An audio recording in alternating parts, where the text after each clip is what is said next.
Guten Tag, and what is up, my friends and fellow cardboard enthusiasts? I'm Pfuego. Thanks for joining me today. I have been absolutely ready to do this video all week. I've been excited to do this because it is mail day, and I went on a little bit of an eBay binge. So I picked up all sorts of stuff I've been looking for. And I've got some pickups from my LGS and some double feature. So, without any delay, let's see what's in Pfuego's big old mail sack. Actually, we're going to start with the pickups from my LGS. We'll just take a look at a few cards and see, get my take on why I'm picking them up and maybe what I think the future is. So here we've got Craw Giant from Legends. Now, I've left the price tags on here. So, you can see what I'm finding them for, and maybe I'm overpaying for some. Maybe I'm getting a good deal on others. But, I'm happy with what I paid and what I'm getting. So here's a Legends Craw Giant, and it looks in really good shape. I've just been picking up as much Legends, Antiquities, any of the Four Horsemen set stuff that I can in good condition. Craw Giant, you're a beast. Princess Lucrezia. Another Legends. A little dinged up, but overall looks pretty good. More Legends. Yeah, my LGS must have bought somebody's collection, had some older cards in it, because these were not here the last time I was there. Got Training Center. So, I think these lands are gold. If I can get a good price on them, I'm just going to hang on to them. All of these are just perfect for Commander. You're always going to, or usually going to have two or more opponents. So, yeah, all of these lands I think are absolute gold. I know I've talked before about the Pathways. And this one I actually wanted for a deck because I've got it, but it's not foil, and I am a foil junkie. So, Pathways, you're also good land. Hull Breacher. My, how you have fallen. This is an amazing card, and I know it's banned, but it's not every format it's banned in. And I feel like, should something happen in the future, this could see a ton of play if it's allowed to be played in future formats or gets unbanned. Get that. Borderless. So yeah, if I can pick them up for a couple of bucks, I'll just sit on them. I'll wait. I'll play the long game on that card. Beta Jump. Not an amazing card, but it's in great condition. It's a beta. Absolutely. That's something I want in my collection. And we almost never come across alpha, beta, unlimited cards. Days Undoing. I know I got a good price on it, but this is a pet card of mine. I've got it in a modern deck, and day one, I saw the potential of this card. I think this is an amazing card, and so I just tend to pick them up whenever I see them. Just a pet card of mine. Dress Down. Another great one. I think this has a ton of great uses, keeps people from comboing off. I literally played a game of Commander last night, and this was a winning card. Kept my opponent from doing the thing that they needed to do, and I was able to take it the next turn. So, Dress Down, tons of potential. And we're looking at some older ones. Now, it says it's damaged, but when I looked at it, because that's a great price for it, it's got just the smallest little crimp on the edge there, but otherwise looks really clean. So, yeah, might as well pick that up. $4, not a problem. Classic Jester's Mask, totally beat up. Now this one's kind of damaged, but at $3 I wasn't gonna complain. And another one of my favorite reserve list cards, Retribution of the Meek. I think it's underpriced. I think it has a powerful effect, especially for the white weenie deck. And yeah, if I can get a good copy. This is one that I tend to pick up off of eBay, but Saw it at the store. Gonna pick it up. All right. You can wait, pack. Let's get to some mail. So yeah, I'm not exactly sure what I have in here. I know a couple of them, but I don't know. I just went on a binge one night and ended up getting all sorts of stuff. They've got it in there real good.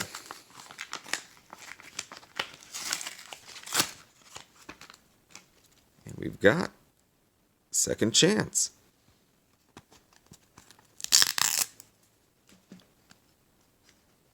And they've got it in there really good.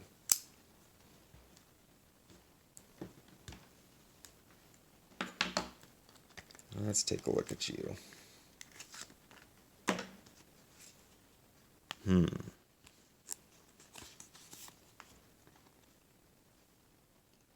All right. During your upkeep, if you have 5 life or less, sacrifice it, take an extra turn. I just think it's an interesting card. And I got it on the cheap, so sweet. And let us carry on. Gotta be real careful not to hit the card when you cut these open. That would be absolutely tragic. Hey, how sweet. I got a little thank you note. Debt of Loyalty. Coming out the sleeve a little bit, but that's all right. Oh, that is so sad. No. Yeah, this is why I always ship things in hard cases. I kind of get the feeling that this got rolled in transit. That is sad. Well, otherwise looks really clean. Just got a little tears. Okay. Dead of Loyalty, another reserve list card that I just can't hype up enough. It's white.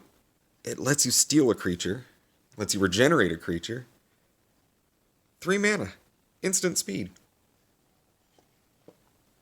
You can't beat that. This is like a surprise in Commander. It just does stuff white, you know, people aren't expecting out of white.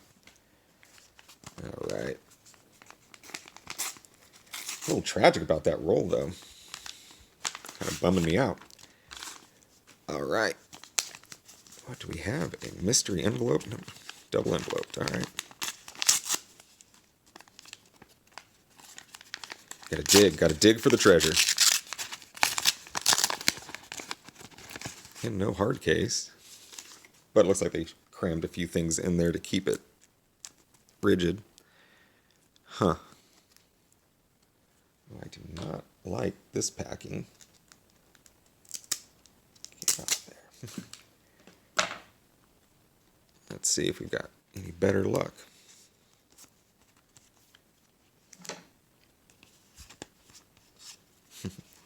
All right, we got tokens. Another Retribution of the Meek. Looking good. Like I said, I'm picking these up. They're good cards. And some tokens and some trash. So yeah, I think Retribution of the Meek, it's underpriced. Debt of Loyalty, also underpriced. I mean, these are solid reserve list cards that you can pick up for under 20 bucks. Seems like a good place to be. There's that middle ground for the reserve list that I think is where some of the best money can be made.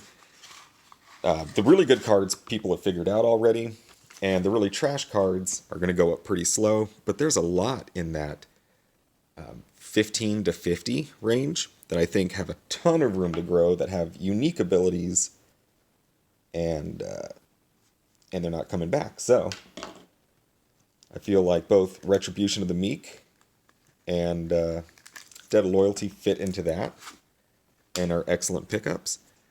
And here we have Servo. Well, I was picking up this island to complete a set. I've got most of an unhinged set. I don't do much set collecting, but I really like the unsets. And so this is just something for the binder. to kind of complete. I'm only missing a couple of the lands. Not in the most perfect of shape, but if it doesn't make the binder, it makes the deck. That'll be fine. I can just play with that one. And the dig continues. This is going to be a longer video than I assumed. I didn't realize I had so much mail. Okay.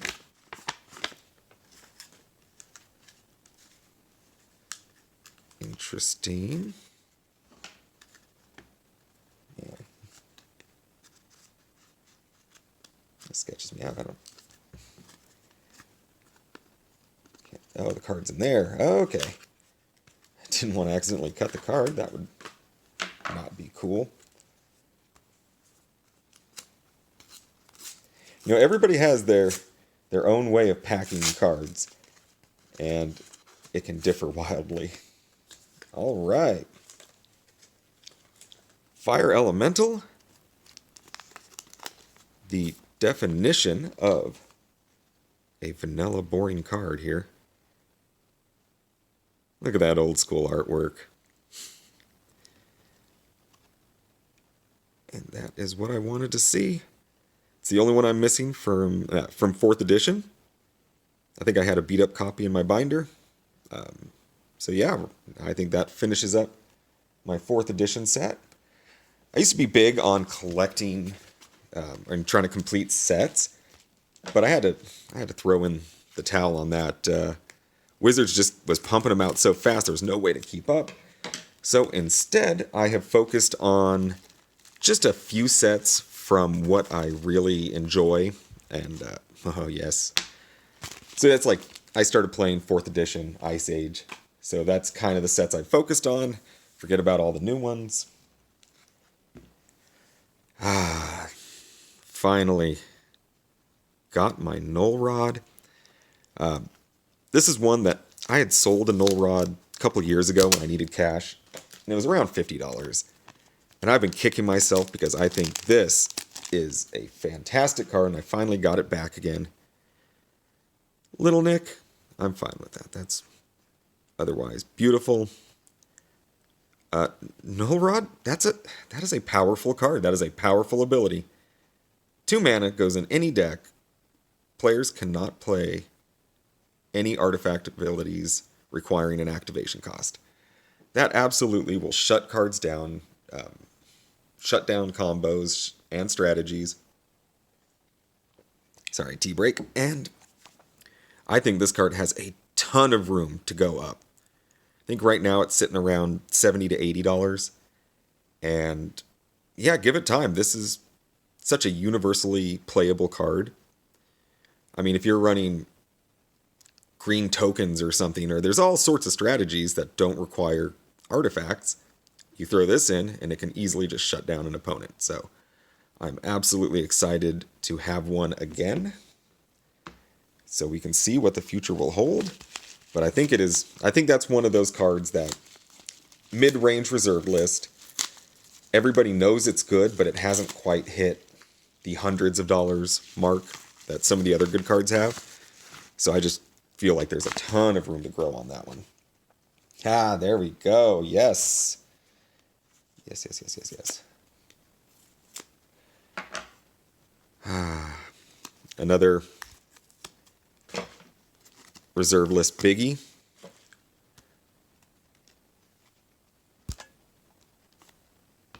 And we've got a super clean Yavimaya Hollow.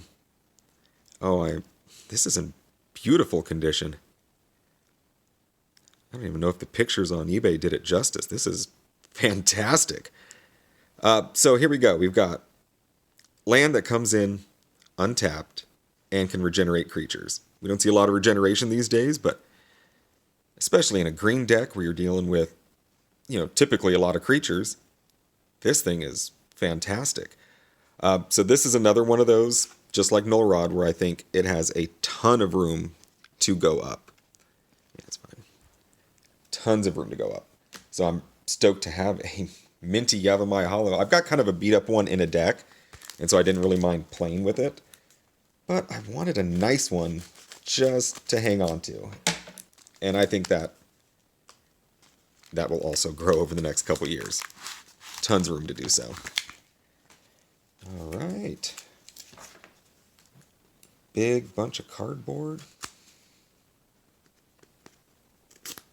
Let's not clip the card. Okay. I see you in there.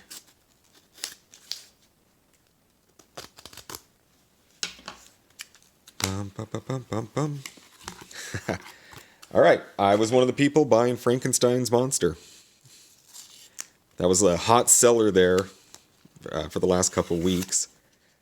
And somebody I was just watching it, and somebody had sent me an offer. I think it was under 30, and this thing had been hot sales, so yeah, all right. It's seen a little bit of play, but overall, not bad. The dark has been hot lately, and this is one that I've always seen in cases, and I've just never pulled the trigger on. It just didn't appeal to me. But it is an old card. It is a reserve list card. And I got in at a pretty good price, I think. This thing has spiked in the past. And I was happy to buy it on a dip before it jumped up again. So now I at least have one in the collection. All right, last one. Let's see.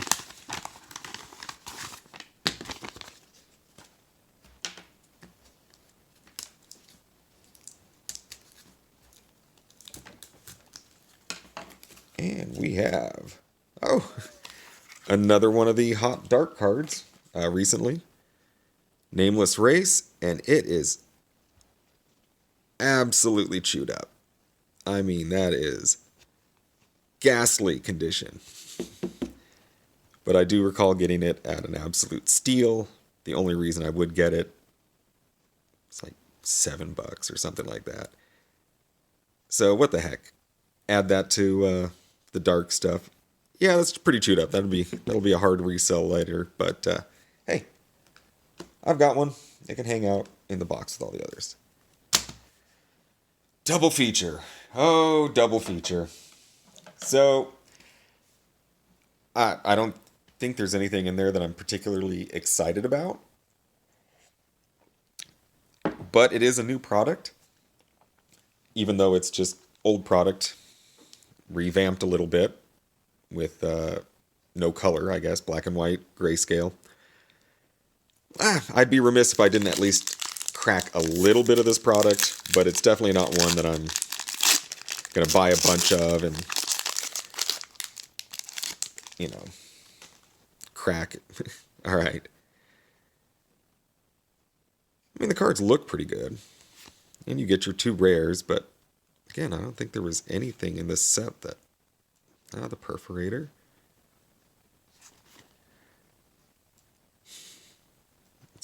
That's some funny art, actually. Yeah, American Gothic. All right. Griff Rider, Belligerent Guest, Sheltering Boughs, Grisly Ritual, Winterthorn Blessing, Chaplain of Alms. Okay. Almost looked like it was foil. It's just a real shiny finish on the card. Wolfkin Outcast. And we got Slaughter Specialist. Alright.